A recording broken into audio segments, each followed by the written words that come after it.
गुरु प्यारे साथ संगत, बहुत सुंदर समय है।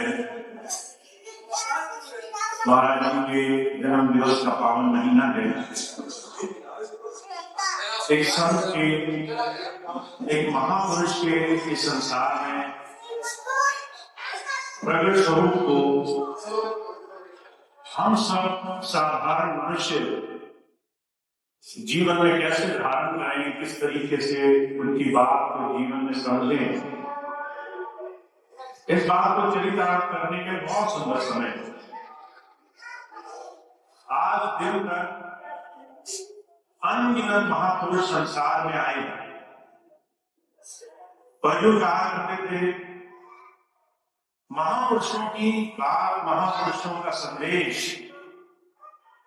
उतने ही लोगों के हृदय में नहीं समा पाया। संतों को सबने माना, संतों की बात को, महापुरुषों के वचनों को किसी ने जीवन में उतारा नहीं। इसीलिए आज ये बहुत जरूरी है, आवश्यक है, हम दोबारा से गुरु भक्ति की परिभाषा की अपने हृदय में जांच करें, समीक्षा करें, विचार करें। आखिर गुरु और शिष्य का संबंध किस आधार पर टिका है? राधा स्वामी शिवव्यास सिंह जी महाराज ने कहा है, गुरु और शिष्य बहुत सारे कारणों से एक दूसरे के साथ जुड़ते हैं, पर जिस कारण से गुरु आपको अपने साथ जोड़ने के लिए आता है वो भौतिक लौकिक वस्तुएं, संसार की चीजों के कारण नहीं होता। वो आपको जन्म जन्मांतरों के दुख से छुड़ाना चाहता है। वो आपको इस संसार में वेद बताना चाहता है कि इस संसार में जड़ और चेतन में सुख सिर्फ चेतन के साथ जुड़ने में है। सुख सिर्फ उस परमात्मा की धारा के साथ उलझ जाने में है। और शाम को जीते जी शरीर से इस जीवन को साधन मान करके ही हम कर सकते हैं। हमारा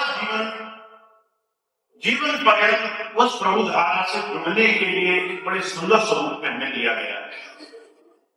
और वो बात तभी संभव है जब हम अपने जीवन में वो तरीके सीख लें जिससे 24 घंटे इस संसार में दिए जाने वाले अपने जीवन, अपने आचरण में कुछ परिवर्तन, कुछ बदलाव की स्थिति दिखे हमें। मुझे अच्छी तरह से याद है, महाराज जी ने कई बार इस तरह की बातों का जिक्र किया। जब भी उन्होंने अपने उपदेश कहे तो सबसे समीक्षा करने पर बड़ा जोर दिया। क्या आप पिछली बार भी आए थे सत्संग में, इस बार भी आए सत्संग में, इस बीच में एक अच्छा खासा समय बीत चुका है। किसी का महीना, किसी का 2 महीना, किसी का और ज्यादा। सवाल ये है बदलाव कहां शुरू हुआ है? मन से, विचार से, आचरण में किसी एक बात का अनुसरण करने से, गुरु की किसी एक नई बात को जीवन में उतारने का संकल्प धारण कर लेने से हर एक सत्संगी के जीवन में उसे समीक्षा करे बगैर, आकलन करे बगैर ऐसे संतों महापुरुषों के सानिध्य का पूरा लाभ जीवन में प्राप्त नहीं होगा। इसलिए हमारे लिए आज ये बहुत जरूरी विषय है, जब हम अपने एक महापुरुष के जन्म दिवस को मना रहे हैं, उनकी याद में बैठे हैं, हमारा ध्यान इस तरफ होना चाहिए कि उन्होंने क्या सिखाया संसार को, किस दिशा में ले जाने के लिए उन्होंने जीवन भर प्रयास किया। तो महाराज जी की छोटी सी बात मैं रखूंगा। महाराज जी ने हमेशा एक बात पर जोर दिया, do good, be good, be one. अच्छे काम करो। अगर आप संसार में जो भी कुछ कर रहे हैं वो कर्म किसी न किसी संसार के मन से प्रभावित है तो उससे अच्छा है शुभ कर्म करना। एक ऐसा काम जिसमें किसी की सेवा हो, किसी की अच्छाई हो, किसी का उपकार हो, किसी का दुख कष्ट मिटता हो। और इस काम को सबसे पहले जब आप शुरू करोगे तब आपके मन में शरणागत भाव आएगा। तो महाराज जी ने पहली बात कही है, हमें अपने जीवन में शुभ कर्म करने की तरफ कदम उठाना शुरू करना चाहिए। अब आप कहेंगे संतों ने तो निष्काम कर्म योगी बनने की सलाह दी है, हमें तो ऐसे कर्म करने चाहिए जिसमें फल की इच्छा ही ना हो। पर क्या ये बात आज इस समय अभी मौजूदा स्थिति में संभव है? इस पर विचार करना बड़ा जरूरी है। मुझे कहा करते थे अगर आपको किसी भी चीज को समझना हो तो जीवन पर नजर मारकर देख लो, अपने जीवन की पड़ताल कर लो। आज हम सुबह उठते हैं और हमारा मन बहुत सारी चिंताओं से ग्रस्त होकर के बहुत सारा समय संसार में गुजारता है। कभी शरीर की चिंता है, ये भी एक कर्म है जो आपके खाते में लिखा जाएगा। कभी इस बात की चिंता है कि भविष्य में क्या होगा, बच्चों का क्या होगा, दूसरे ने मुझे ये बोल दिया इसका क्या होगा। और अगर आप इसका हिसाब लगाओ तो पूरा दिन हम मन से, वचन से, वाणी से, अपने जीवन में कर्म से 24 घंटे संसार की उलझन में ऐसे ऐसे कर्म कर रहे हैं जिसका भोगे बगैर छुटकारा नहीं है। महाराज जी तो यहां तक कहा करते थे, आप कहीं खड़े हुए, दूसरा आदमी आपके पास आया, चुगली करने लगा, आपने सोचा मैं उसमें भागीदार नहीं हूं, मैंने कोई भागीदारी नहीं रखी, मैंने मुझसे एक शब्द नहीं बोला, पर आपने उसकी बात सुन ली, सुन करके उस बात को कहीं ना कहीं मन में धारण कर लिया। अब आप घर गए, 2 दिन 4 दिन बाद वही चीज दोबारा आपके मन में आ गई, आपके मन से वो बात फिर से आपको याद आई। तो महाराज जी कहा करते थे ये सूक्ष्म कर्म भी जो आपने खुद नहीं किया उसका भी आपके जीवन में कहीं न कहीं नुकसान कर्म भोग के रूप में उठाना पड़ेगा। तो हम 24 घंटे संसार में लेन देन के व्यापारी जगत में उलझे हुए हैं, हर एक कर्म इंद्रियों के मन के प्रभाव में कर रहे हैं, हर एक चीज संसार के संस्कार से हो रही है। ऐसे समय में जब हम 24 घंटे संसार में उलझ रहे हैं, महाराज जी कहा करते थे एक नियम बनाओ, एक कर्म अपने हर रोज के दिनचर्या में ऐसा करो जिसमें स्वार्थ न छिपाओ, किसी की सेवा हो, उसमें शुभ कर्म हो, या तो किसी की बड़ाई करो, या तो घर में किसी का मान सम्मान करने के लिए एक बार प्रयास करो, या किसी गरीब जरूरतमंद को देखो उसकी सेवा करो। अगर हमने अपने जीवन में अपने शरीर से शुभ कर्म करने की शुरुआत की तो ये वो पहली सीढ़ी है जिससे हम परमात्मा की तरफ बढ़ेंगे। मुझे कहा करते थे बिना किए कुछ पाना संभव नहीं होता है। आप अपने जीवन से जो आनंद, सुख, फैलाव की बहुत बड़ी ऊंची परिकाष्ठा पाना चाहते हो, जो संतों से आप अपने जीवन को सुखमय बनाना चाहते हो, उसकी शुरुआत होगी जीवन में एक ऐसा कर्म करने की शुरुआत करने से जिसमें किसी की भलाई छुपी हो, किसी की अच्छाई छुपी हो। और महाराज जी कहा करते थे इस चीज को करने के लिए आप कोई छोटे से छोटा कर्म अपने जीवन में हासिल कर सकते हो। कम से कम किसी की पीड़ा का कारण मत बनो, कम से कम किसी दुख का कारण मत बनो, कम से कम किसी को कष्ट मत दो। अगर आपने यहां से भी शुरुआत की, अगर आपने किसी को मन, वचन, अपने कर्म से किसी को दुख न पहुंचाने का ही संकल्प ले लिया, अगर आपने अपने जीवन में किसी के लिए थोड़ा सा सेवा का ही संकल्प ले लिया, तो जो कहा करते थे बहुत बड़ा काम हमारे जीवन में होने लग जाता है। हम अपने जीवन में इस कर्म जगत से लेन देन के इस बंधन से धीरे से बाहर आजाद होने के रास्ते पर चलने वाले बनते हैं। हमें ये बात याद रखनी चाहिए, जहां हम संसार के इस बाहरी जगत को सब कुछ मान रहे हैं, वही संत आता है हमें अंदर उस सूक्ष्म उस प्रभु देश की तरफ धीरे से जीते जी बढ़ जाने की एक किसी जीवन में साधक दृष्टि देने के लिए हम अंदर कैसे सफाई करने लगे, कैसे हम अंदर बढ़ाव करने लगे। मैं इसके लिए आपको एक छोटी सी घटना सुनाता हूं। अभी कुछ दिन पहले मुझे एक भाई मिले, कहने लगे, भैया जी अगर मैं सपने में गुरु के दर्शन करूं और अगर मैं ध्यान भजन में उसके दर्शन करूं तो ये दोनों एक चीजें होती है क्या? हमने अनुभव किया, जो हमें सपने में दिखाई दिया, जो हमें गुरु का स्वरूप दिखाई दिया, क्या वो भी उतना ही फल देगा जितना गुरु का भजन में दर्शन देना है? और मैंने वो बात कही जो संतों महापुरुषों ने आज तक हर एक जीवन को, हर एक इंसान सत्संगी को समझाने की कोशिश करी है। स्वप्न में दर्शन, स्वप्न में ख्याल, स्वप्न में अंदर स्वरूप पाना, ये कहीं न कहीं अभ्यास के दौरान नहीं हुआ। यह मन इंद्रियों से ग्रसित है, इसमें कहीं न कहीं भाव शामिल है।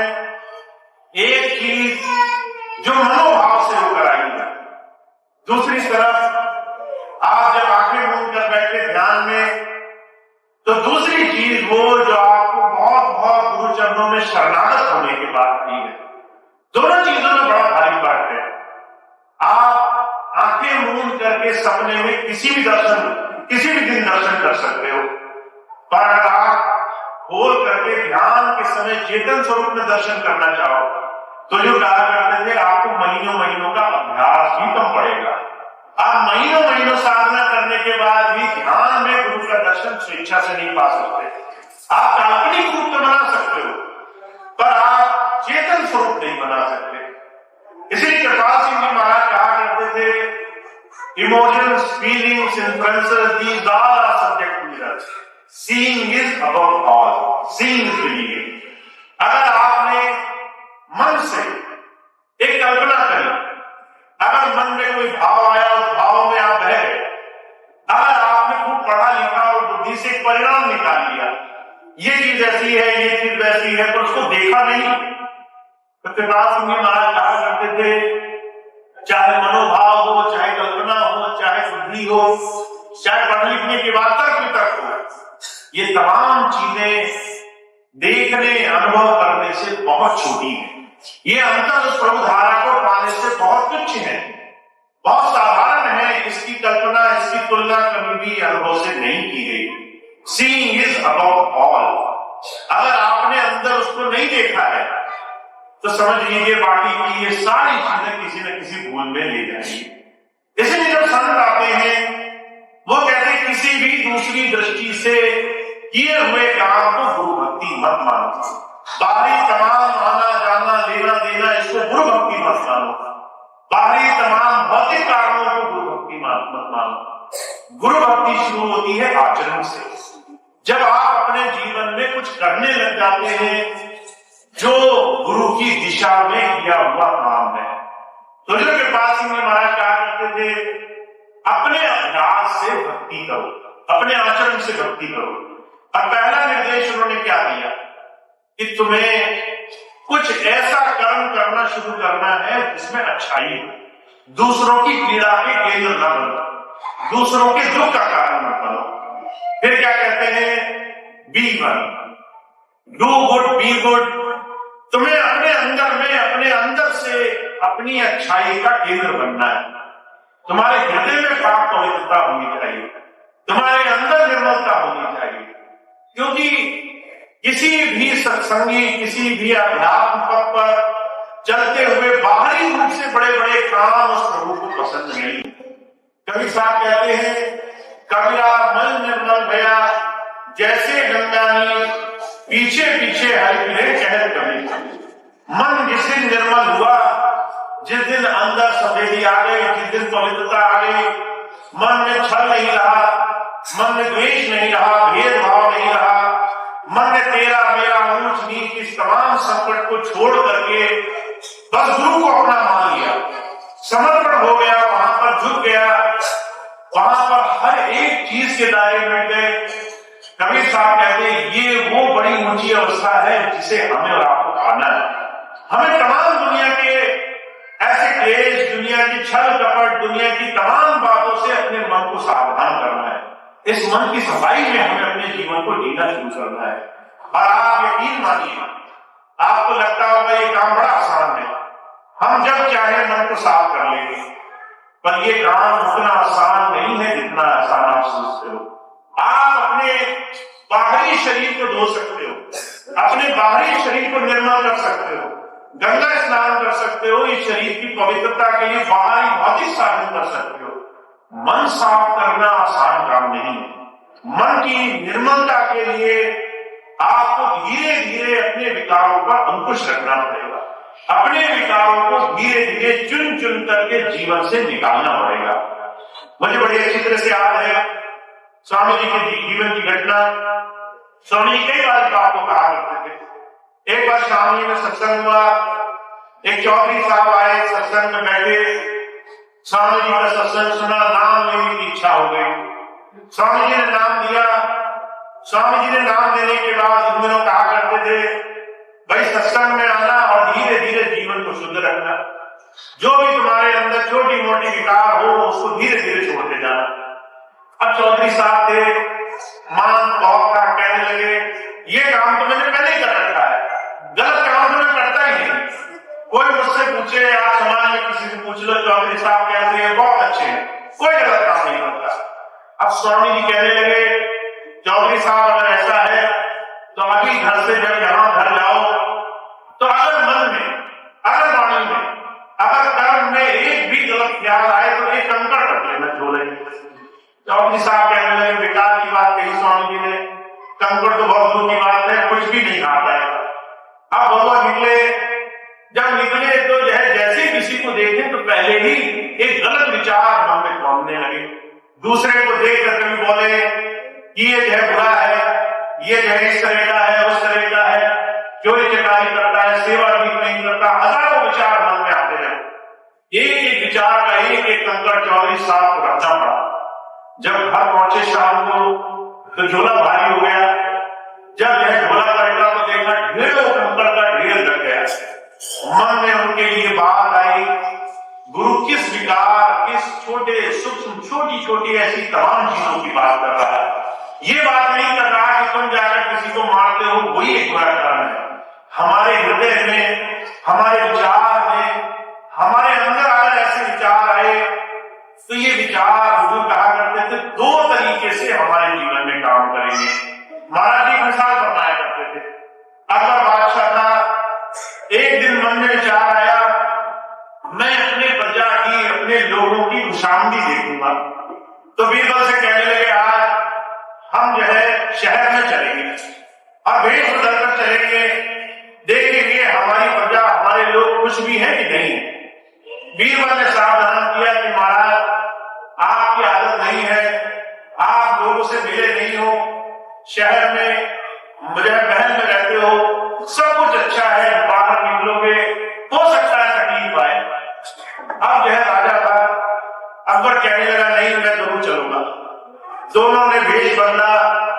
अब जब राज से बाहर निकलो आप तो जैसे सुख साधन महलों में होते हैं वैसे सड़कों पर नहीं होते। महलों में हर चीज साफ सुथरी, बाहर निकलो गंदगी है। महलों में सब बन करके अच्छे साफ सुथरे आते थे, बाहर जो जैसा मन चाहे वैसा चलाए। अब बादशाह बाहर निकला, कहीं दुर्गंध आए, कहीं कोई गंदा व्यक्ति दिखाई दे, कहीं कोई बदसूरत दिखाई दे, बड़े बड़े बड़े विचार मन में आते रहे।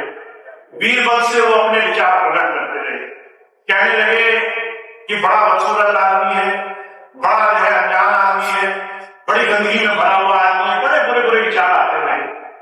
बीरबल जब रात को वापिस आए तो कहने लगे महाराज आपने आज पूरे दिन लोगों को देखा, लोगों की कमियां देखी, लोगों के विचार देखे, मन में कोई विचार आया। पर मैं आपको एक बात कहता हूं, आप अगर किसी के लिए बुरा विचार लाओगे तो सामने वाला भी आपके लिए बुरा विचार लाएगा। ये इस परमात्मा की प्रकृति का एक बड़ा भारी नियम है। अगर तुम्हारे अंदर किसी के लिए बुरा विचार आ रहा है तो सामने वाला तुम्हारी पूजा के विचार नहीं रखेगा, वो भी तुम्हारी उसी प्रवृत्ति के साथ जुड़ेगा और वैसे ही विचार तुम्हारे लिए रखेगा। बादशाह कहने लगा ये झूठ है, इसमें सच्चाई नहीं है। अगले दिन दोनों फिर बाहर निकले और इस बार जानबूझ करके एक आदमी के सामने गए। सामने एक आदमी बदसूरत सा दिखाई दिया। बादशाह ने मन ही मन सोचा कि इतना बदसूरत आदमी है, अगर मेरे सामने किसी दूसरे दिन पड़े तो मैं जो है इसको अच्छे से सबक सिखाऊंगा। जब ये बात कही तो बादशाह मन में विचार करके आगे बढ़ा, बीरबल से कहने लगा इससे परीक्षण करो। बीरबल ने उस आदमी को रोका जिसके बारे में बादशाह ने बुरे विचार रखे थे। उससे पूछा तुमने मेरे साथ चलते हुए आदमी को देखा, क्या विचार आया? कहने लगा मैंने इसको देखा कि ये जो है कौन ऐसा आदमी घमंडी सामने है, मन में विचार आया अगर जो है थोड़ा सा मौका मिले तो इसे सबक सिखा दूंगा। अब ये बात सुनी, न शब्दों का आदान प्रदान हुआ, न किसी ने बोला न किसी ने सुना, मन ही मन दोनों ही एक दूसरे के लिए एक जैसे विचार रखकर बढ़ते रहे। बीरबल कहने लगा हुजूर इस बात को आप समझे, परमात्मा ने जो प्रकृति बनाई है मनोभाव की बड़ी भारी शक्ति रखी है। अगर तुम किसी के बारे में बुरा सोचोगे तो वो बुरे विचार उसके हृदय में समाएंगे जरूर, सामने वाला भी तुम्हारे लिए बुरा ही समझेगा। तो महाराज जी कहा करते थे अगर तुम अपने जीवन में हमेशा दूसरों के लिए अपने अंदर कहीं न कहीं विकार दृष्टि रखते हो तो तुम्हारा मन निर्मल नहीं हो पाएगा। मन निर्मल हुए बगैर तुम्हारे जीवन में काम नहीं बनेगा। इसलिए जब जब महापुरुष आए उन्होंने कहा कि अपने जीवन पर नजर रखा करो, पड़ताल रखा करो। महाराज जी के जीवन की घटना है, एक बार ऐसे सत्संग सभा में बैठे थे, महाराज जी के बारे में एक चीज बड़ी खास थी, वो सबको सामने परीक्षा की घड़ी में डाल दिया करते थे। आपके सामने आपके मुंह पे ऐसी बात बोलेंगे कि आप विवश हो जाओगे कि मैं अब इसमें क्या जवाब दूं, इसमें हाँ बोलूं कि ना बोलूं। महाराज जी ने सबको बोला भाई तुम्हें एक सेवा देने की मेरी इच्छा है, जितने भी लोग यहाँ आए हैं मैं चाहता हूं मेरे कहे अनुसार एक सेवा करें। अब सबने कहा महाराज जी हम सेवा करेंगे, आप जो बोलेंगे हम सेवा करेंगे। महाराज जी कहने लगे मैं चाहता हूं आप सब सुधारक के रूप में सामने आए, वांटेड रिफॉर्मर्स। मैं चाहता हूं आप में से बहुत से लोग सामने आए और सुधारक बने। अब सुधारक का काम क्या होता है? दूसरे की गलतियां देखना और उसको टोकना, उसको बताना तुमने ये गलत कर दिया वो गलत कर दिया। ये बात जब लोगों ने मन में विचारी तो सोचा ये तो बहुत अच्छा काम है, दूसरे के टोकरी में तो आदत ही आती है, दूसरे को ये बताना तुमने ये गलत किया वो गलत किया, उसको डांट देना, आंखें दिखा देना, घूर देना, इसमें कितना रस है। क्या बढ़िया सेवा महाराज जी ने दी। जब वो विचार करके सारे लोग उठने लगे तो महाराज जी ने दूसरी लाइन बोली, कहने लगे सुधारक तो चाहिए पर दूसरे का सुधार करें ऐसे सुधारक नहीं चाहिए, अपना सुधार करें ऐसे सुधारक चाहिए। Wanted reformer but not for other but for owner. हमें ऐसे लोग चाहिए जो पहले अपने मन को निर्मल करें, पहले अपने मन की पवित्रता लाने के लिए संकल्प करें। इसलिए कभी साहब कहा करते थे बुरा जो देखन मैं चला बुरा न मिला कोई, जो दिल को जा अपना मुझसे बुरा न कोई। अगर मैं संसार में किसी को बुरा मान चुका हूं तो कहीं न कहीं मेरे मन के अंदर ऐसे विचार उठेंगे, ऐसे भाव उठेंगे कि मैं अपने लाख कोशिश करने के बाद न वाणी पवित्र रख पाऊंगा न अपने कर्म पवित्र रख पाऊंगा। मन के विचार आपकी वाणी और आपके कर्म को प्रभावित करते हैं।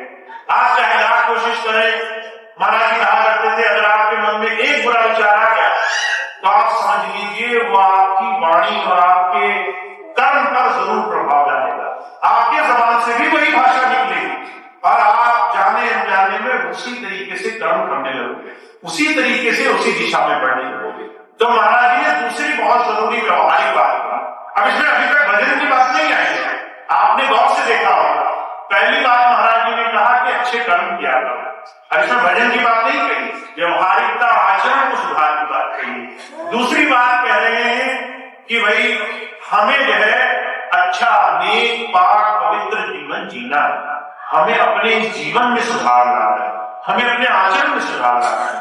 सुबह से लेकर शाम तक आप क्या सोच रहे हो, क्या बोलोगे, क्या करोगे, इसका आपकी साधना पर असर पड़ेगा, इसका आपके ध्यान पर असर पड़ेगा। मैं कई बार ऐसे लोगों को देखता हूं जो इस बात को मानते हैं कि अगर मैंने दूसरे के हाथ का भरोसा खा लिया, अगर मैंने दूसरे की एक जेब की कमाई, उसकी मेहनत की कमाई का भी कुछ ज्यादा अंश खा लिया तो उसका भी असर पड़ेगा उसका। तो जो कहा करते थे जब आपको दूसरे की कमाई से, दूसरों की मेहनत से, दूसरों के काम से असर पड़ सकता है आपकी साधना, तो आपका अपनी मनोवृत्ति, अपनी विचार शक्ति से नहीं पड़ सकता। इसलिए महाराज जी कहा करते थे पहले हमें शुभ कर्म और उसके साथ साथ अपने जीवन की पवित्रता, अपने जीवन के आचरण पर ध्यान देना आवश्यक है। क्योंकि ये दो चीजें अगर हमने नहीं संभाली, अगर हमने ये दो चीजें ठीक नहीं की तो कहते हैं तुम उस पूर्ण परमेश्वर से जुड़ोगे कैसे, उस पूर्ण परमेश्वर के रास्ते पर चलोगे कैसे। वहां जाने के लिए तो तुम्हें एक होना पड़ेगा, वहां जाने के लिए तो तुम्हें मन से भी आजाद होना पड़ेगा, इस मन को भी समर्पित करना पड़ेगा। मन समर्पित कब होगा, जब इसकी उठा पटक खत्म होगा। तो महाराज जी का जो संदेश है, हमारे स्वामी जी महाराज का जो संदेश है, वो जीते जी अपने जीवन को सार्थक करने के लिए, इस जीवन को संतों महापुरुषों के सानिध्य में बैठ करके इससे लाभ उठाने के लिए। महाराज जी की कई बातें मुझे याद आती है। महाराज जी के जीवन की घटना आती है, एक बार महाराज जी के पास एक बहन गई और प्रेम भाव में आकर के उनके चरणों को हाथ लगाने लगी। तो महाराज जी बड़े नाराज हुए, कहने लगे नीचे क्या है, पैरों में क्या बोल रही हो, पैरों में ऐसे क्या मिलेगा तुम्हें जो तुम्हें मुझे मेरी आंखों या मेरी बात, मेरी वचन दृष्टि में नहीं मिल सकता है। महाराज जी ने उस दिन उसी विषय पर सत्संग दिया। कहने लगे लोग सोचते हैं पैर छूना, पूजा करना, तिलक चंदन थापे लगाना, कर्म कांड करना या फिर सामने सामने खूब आओ भला सत्कार करना भक्ति है। महाराज जी कहने लगे गुरु की बात मानना यही सबसे बड़ी भक्ति है। गुरु अगर तुमसे कह रहा है अपने जीवन को धीरे धीरे किसी एक भी अच्छी बात को तुमने जीवन में संभालने का संकल्प ले लिया तो वो सबसे बड़ी गुरु भक्ति है। इससे बड़ी भक्ति किसी और चीज में नहीं है, पैर छूने में भक्ति नहीं। महाराज इसलिए कहा करते थे बेशक तुम मेरे पैर मत छू, बेशक तुम मेरे पास दोबारा कभी लौट कर मत आओ, बेशक तुम कोई कर्म कांड न करो, तुम्हारा कुछ नहीं बिगड़ेगा, एक लेश मात्र नुकसान नहीं होगा तुम्हारा। पर अगर तुम समर्थ पुरुष के सामने बैठे, तुमने उनकी बात सुनी, अच्छी लगी और उस बात का कोई इसलिए आचरण नहीं किया क्योंकि मन तुम्हें खींचकर संसार में ले गया, तो जो कहा करते थे ऐसे सुंदर अवसर के हाथ से निकल जाने का तुम्हें कष्ट पहुंच होगा, इसका कष्ट तुम्हें जन्मों जन्मांतरों तक भोगना पड़ेगा। इसीलिए इस बात का ध्यान देना कि आपके जीवन में आप एक स्वरूप तभी हो पाओगे, गुरु और आपके बीच का भेद तभी मिटेगा, ये देह मन तन का भेद तभी दूर होगा जब आप अपने आचरण और अपने जीवन में शुभ कर्म को जीवन का आधार मान लोगे।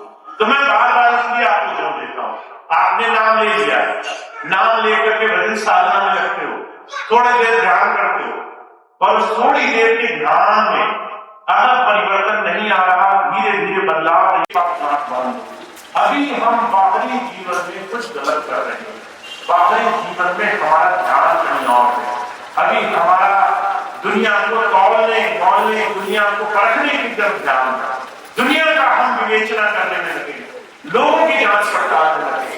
तो महाराज जी कहा करते थे भाई अगर तुम्हारे घर में आग लगी हो तो तुम पहले बाल्टी लेकर दूसरे घरों की तरफ नहीं दौड़ते हो, तुम पहले कोशिश करते हो कि तुम्हारे घर की आग मिटे, पहले अपना तुम सुधार कर लेते, पहले अपना उपकार कर लेते, फिर किसी और के उपकार में जीवन लगाते।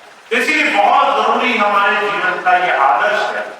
और हम आज जब महाराज जी के जन्म दिवस के उपलक्ष्य में यहाँ बैठे हैं, मैं मानता हूं उनको सबसे सच्ची प्रेम भक्ति का आधार यही हो सकता है कि हम उनकी बात को समझ जाए, हम उनकी बात को समझने के लिए जीवन में थोड़ा सा समय दें और उस बात को फिर जीवन में उतारने के लिए संकल्प लें। और स्वामी जी महाराज कहा करते थे अगर गुरु जी ने 10 बात कही और तुम्हें एक बात समझ में आए, तुमने वो एक बात कर ली और 9 बात छोड़ दी, तुम सफल हो जाओ। पर जो है तुमने 10 बात सुनी और ये सोचते रहे कि मैं 10 का पालन करूंगा, जब भी करूंगा, जब तक नहीं होती तब तक मैं कुछ भी नहीं करूंगा, तो जो समय आपका हाथ से निकलेगा उसकी भरपाई आप चाह करके भी नहीं कर पाओ। तो जो एक बात भी अच्छी लगी हो उसका पालन करना चाहिए, पूरी बात का पालन करना चाहिए, उसको आधी अधूरी बात का पालन मत करना, ताकि आपके जीवन में आपको गुरु की दया, उसकी सच्ची भक्ति का लाभ जितनी जल्दी हो सके उतनी जल्दी मिलने लग जाए। तो हम बहुत भाग्यशाली हैं, हम स्वामी जी के चरणों में बैठे, महाराज जी की याद, की शिक्षाओं से हमारा जीवन बना, और हमें इस जीवन पर्यंत काल में अभी और आगे आने वाले समय में मौका मिला होगा कि हम अपने जीवन को कैसा बनाएंगे। मैं बस एक बात बार बार इस समय में कहता हूं, आपको जब इस बात की सही मायनों में समझ आ जाए, चेतना आ जाए कि हमारे पास जो समय है बहुत बेशकीमती है, तो आप इसमें संकल्प साध लेना, व्रत ले लेना, एक मन में एक गांठ बांध लेना कि मैं आज से इस बात को करूं और करके अपने जीवन को इसी दिशा को भक्ति मानूं। अगर आपने ऐसा एक संकल्प साध लिया तो आप सब कुछ करके ले जाओगे, और अगर आपने संकल्प नहीं साधा तो चीजें चलती रहेंगी। आज की बात कल पर चलेगी, कल की बात परसों पर चलेगी, और ये जो टालने वाली प्रवृत्ति है, ये जो चीजों को कल पर टालने वाला मनोविचार है, ये आपके समय को बर्बाद कर देता है। मुझे बड़ी अच्छी तरह से याद है, अभी जयपुर के भाई मिले मुझे, जब मैं 2 वर्ष पहले आया तो मैं कहा करता था मैं 5 मिनट शुरू करूं, अपनी 24 घंटे में 5 मिनट दे दिया करूं, तो उस वक्त लोगों को 5 मिनट बहुत भारी लगता था। एक भाई आए, कहने लगे भैया जी मैंने आपकी बात मानकर 5 मिनट ध्यान करने का मन बना लिया है। पर जब अगली बार गया तो शिकायत करते थे, कहने लगे भैया जी मैंने पिछली बार वचन दिया था, मैं घर गया 5 मिनट बैठने का इरादा बनाया, और जब मैं बैठने लगा तो मुझे कोई परेशानी होने लगी। मैंने मन में सोचा आज का भजन कल करूंगा, टाल दिया मैंने, आज का काम आज नहीं किया मैंने, उसको कल पर टाल करके मैंने सोचा 10 मिनट भी ज्यादा नहीं होते।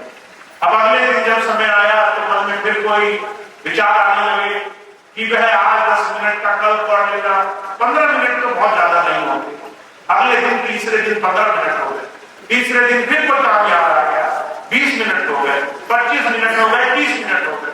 कहने लगे भैया जी बढ़ते बढ़ते बढ़ते बढ़ते घंटों का ध्यान इकट्ठा हो गया। अब मन में घबराहट होती है, इतने घंटों का ध्यान पिछला मैं कैसे चुकाऊंगा।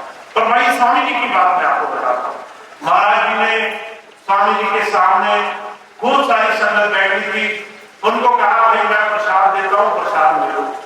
तो जो है बहुत सारे भाई बहन बड़े प्रेम भाव में सामने आ गए, महाराज जी हमें प्रसाद दें, हमें प्रसाद दें। महाराज जी ने वहां शर्त रख दी कि ऐसा करना, जो प्रसाद का एक दाना खाए वो उसके बदले 1 घंटा भजन करे। अब वो फुल्लियों का प्रसाद था, वो छोटे छोटे दाने थे। महाराज जी ने जब ये बात कही तो लोग बहुत घबरा गए।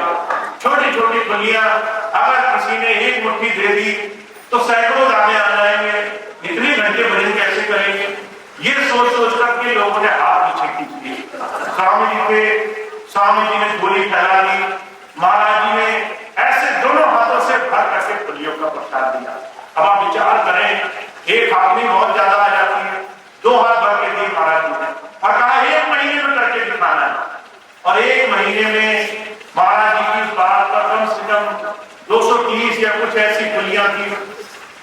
स्वामी जी ने वो लिखा, और स्वामी जी डायरी बना करते थे। महीने के आगे जब डायरी दिखाने गए स्वामी जी, तो एकांत में महाराज जी मिले, और महाराज जी को जाकर के जब स्वामी जी ने डायरी दिखाई तो महाराज जी बहुत खुश हुए।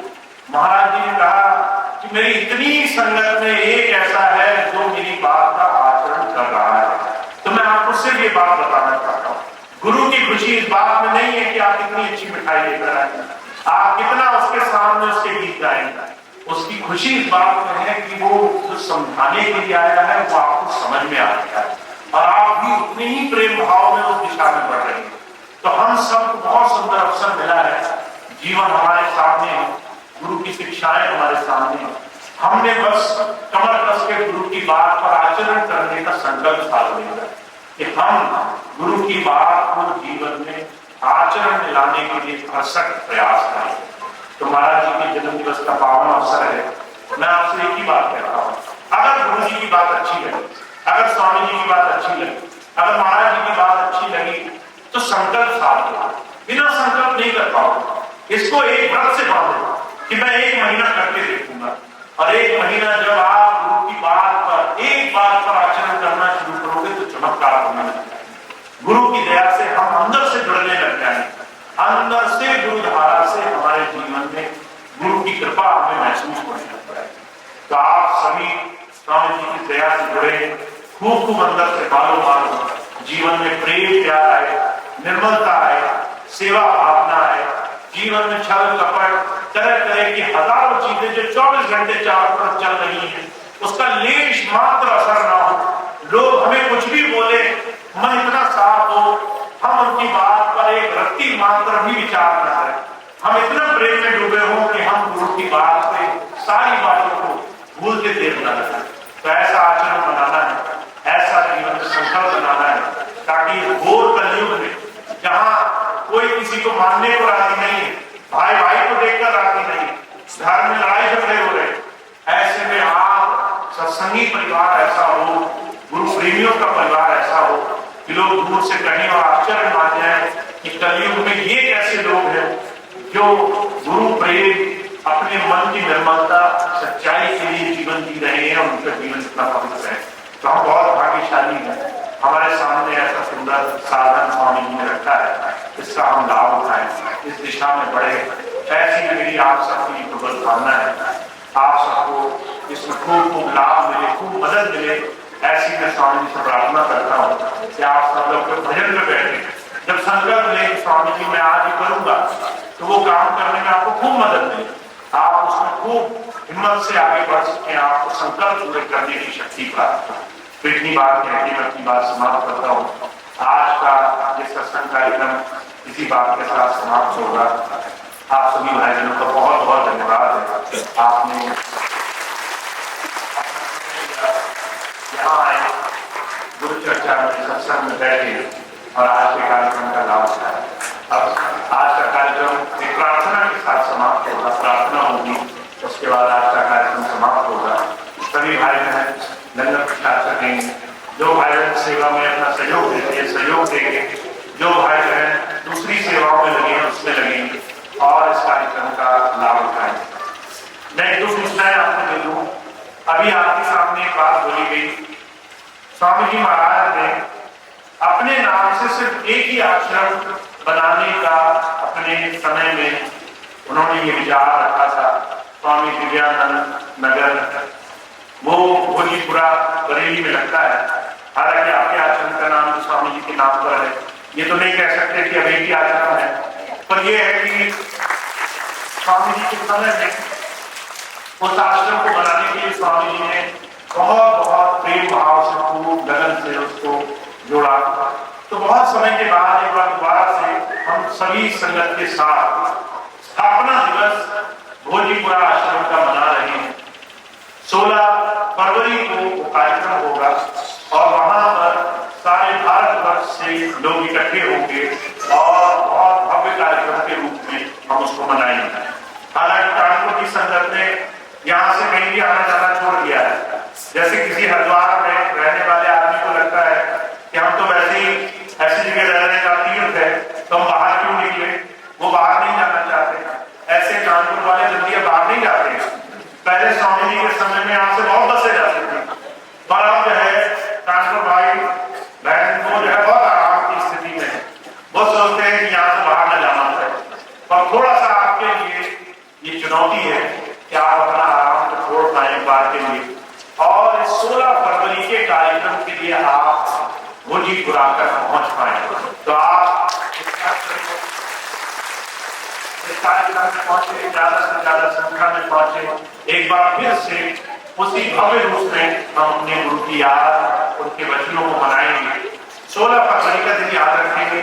छुट्टी मिले तो बहुत अच्छा, अगर आप अपने साथ 2-4 भाई बहनों को ला सके बहुत अच्छा, अगर आप किसी के लिए सुविधा बना सके तो बहुत अच्छा, अगर आप बस का व्यवस्था कर सके वो भी बहुत अच्छा। जैसे भी आप आए, आपका सहज स्वागत है। आप उस भंडारे में पहुंचे और वहां पर पहुंचकर लाभ उठाएं। दूसरी खास बात यह है, अभी आपके सामने एक व्यवस्था के तहत इस वर्ष से सत्संग ज्यादा से ज्यादा हो, इसके लिए पूरी तरीके से व्यवस्था का गठन किया गया है। तो आपके स्थानीय कानपुर और कानपुर देहात में ज्यादा से ज्यादा सत्संग हो, इसके लिए 5-6 यहाँ पर प्रेसिडेंट चुने गए हैं, नियुक्त किए गए हैं। अभी आप उनसे मिले, आपका एक छोटा सा सहयोग होगा उनके लिए। आप उनसे ज्यादा से ज्यादा सत्संग मांगे। कई बार बहुत से लोग अपने आप किसी को सत्संग देने में संकोच करते हैं, सोचते हैं किसी को सत्संग में सामने वाला व्यक्ति कहे कि मेरे पास व्यवस्था नहीं, सुविधा नहीं, मैं कैसे सत्संग करूंगा, मेरे को लंगर भोज कराने पड़ेंगे, इतना पैसा नहीं। तो आप इन तमाम चीजों को किनारे छोड़ करके सत्संग की व्यवस्था में जरूर सहयोग करें। आप जब सत्संग लें तो आपको लंगर करने की कोई आवश्यकता नहीं, भंडारे करने की आवश्यकता नहीं। आप वो पुलियों का प्रसाद ले आए, वो आप बड़े प्यार से दें, सभी भाई बहन उसी को प्रसाद मानेंगे। आप सत्संग कराएं, 2, 4, 10, 20 भाई बहनों को आप अपने आप आमंत्रित करें। इन सभी भाई बहनों से सत्संग ले, सत्संग कराएं। उसमें कितने लोग आए कितने नहीं आए उसकी भी चिंता आप मत करें। स्वामी जी कहा करते थे, अगर 2 लोग बैठकर मेरी याद करेंगे तो वहां तीसरा मैं मौजूद रहूंगा। तो आप जब भी सत्संग के लिए अपना प्रयास करेंगे तो स्वामी जी वहां सहज मौजूद रहेंगे, आपके हृदय में आपके प्रयास को उनका तो सत्संग खूब कराना है। और मैं यहाँ देख रहा हूँ, यहाँ कम से कम 100-150 लोग तो होंगे, तो 100-150 सत्संग तो करा ही लीजिए, ताकि ये लोग अपने आप को तो सत्संग की सेवा में इन भाई बहनों का आप ज्यादा से ज्यादा सहयोग करें। ये भाई बहन भी ज्यादा से ज्यादा अपना समय देंगे ताकि सत्संग आपके पूरे कानपुर में सत्संग की गंगा रह जाए और हर घर में लोग इस परमार्थ धारा को फिर से समझें, फिर से सत्संग को समझें, फिर से गुरु प्रेम को मन में बसाएं। और जो मनमत है, छल कपट, छोटी छोटी चीजें, एक दूसरे की त्रुटियां, खामियां, बुराइयां देखने की जो मनोभाव होता है, उससे हम त्याग ही नहीं देते, उसको छोड़ दें। हम छोड़ दें कि हमें किसी की बुराई देखनी है, हम ये देखें कि हम कैसे गुरु की याद एक दूसरे के साथ बैठकर मना पाए। तो सत्संग की व्यवस्था में बहुत सहयोग करेंगे और ज्यादा से ज्यादा भाई बहन कानपुर के सत्संग को बढ़ाने का प्रयास करेंगे। अब उसी कड़ी में एक और छोटी सी व्यवस्था रखी गई है, वो है सत्संग टीम की, जो 7 जिले का सत्संग अभी कर रही है। वो सत्संग की टीम इधर पूर्व की बन चुकी है और हमने उनसे प्रयास किया है महीने में कम से कम 2 सत्संग वो कानपुर में जरूर लगाए, चाहे कानपुर देहात में लगाए, चाहे कानपुर के किसी भी कस्बे में लगाए, किसी भी क्षेत्र में लगाए, जहां भी ये लोग लगवाना चाहें सत्संग, आप लोग लगवाना चाहें, वहां वो सत्संग जरूर लगाए। और उन सबको ये निर्देश दिया है कि भविष्य में जहां वो सत्संग कर लेंगे वहीं पर मैं सत्संग करने के लिए तारीख लूंगा। तो आपको अगर तारीख लेनी है, अभी यहाँ पर अपनी जगह पे सत्संग लग जाता है, और अगर इसके अतिरिक्त आपको कहीं गाँव, कस्बे, कहीं और तारीख लेनी है तो पहले सत्संग टीम से आपको सत्संग कराना है।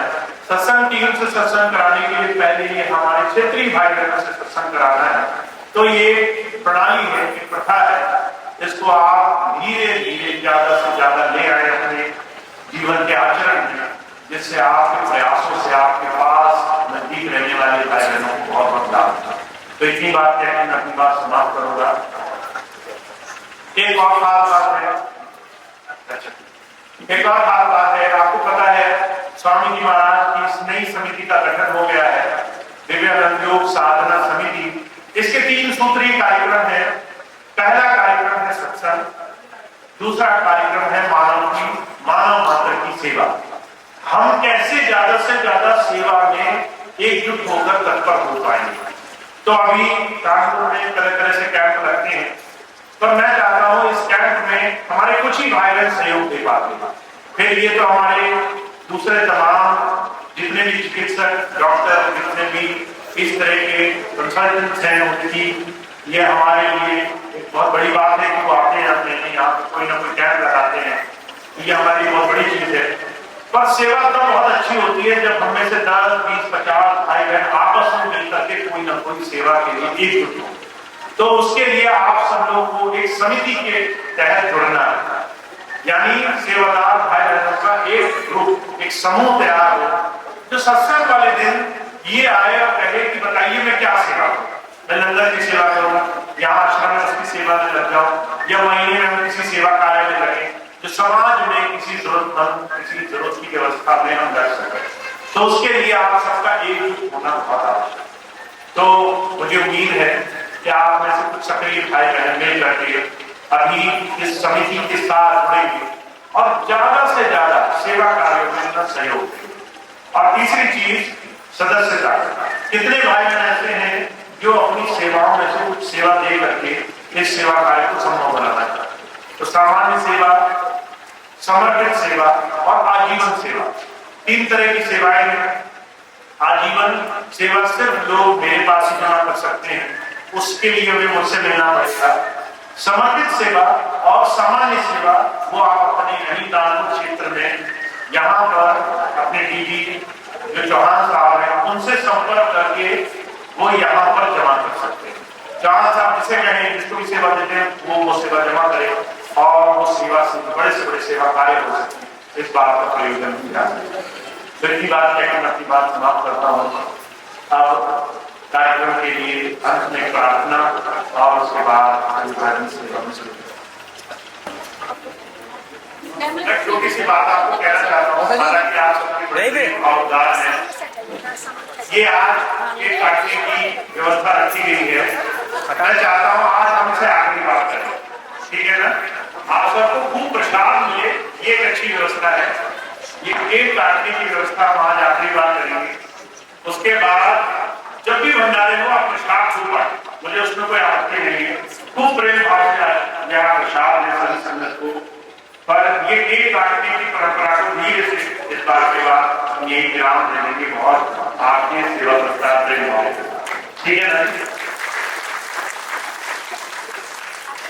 बोलो स्वामी जी महाराज की, बोलो भैया जी महाराज की, सभी संत महापुरुषों की, बोलो भैया जी महाराज की, बोलो भैया जी महाराज की, बोलो स्वामी जी महाराज की, बोलो स्वामी जी के लाल की, श्रीमद कृपाल साईं महाराज की।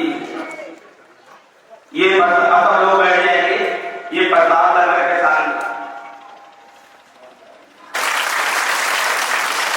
सेवा कार्यों के लिए, सत्संग कार्यों के लिए हम बहुत अपना स्नेह, अपना प्रोत्साहन, अपना सहयोग देंगे ताकि ये स्वामी जी के सत्संग के कार्य में दिन रात लग करके सेवा कार्य को आगे बढ़ाए। तो मैं चौहान साहब से भी कहूँगा कृपया इधर ही आ जाए और साथ मिलकर के किट दी जाए और इनको सेवा कार्यों के लिए आगे जोड़ा जाए।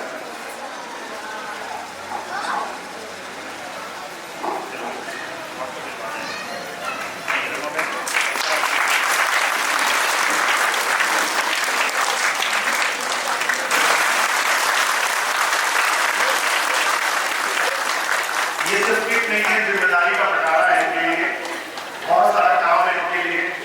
तो ये खूब मेहनत से इस वर्ष सेवा कार्यों में लगे स्वामी जी का खूब आशीर्वाद मिले और सबका खूब स्नेह मिले, सत्संग का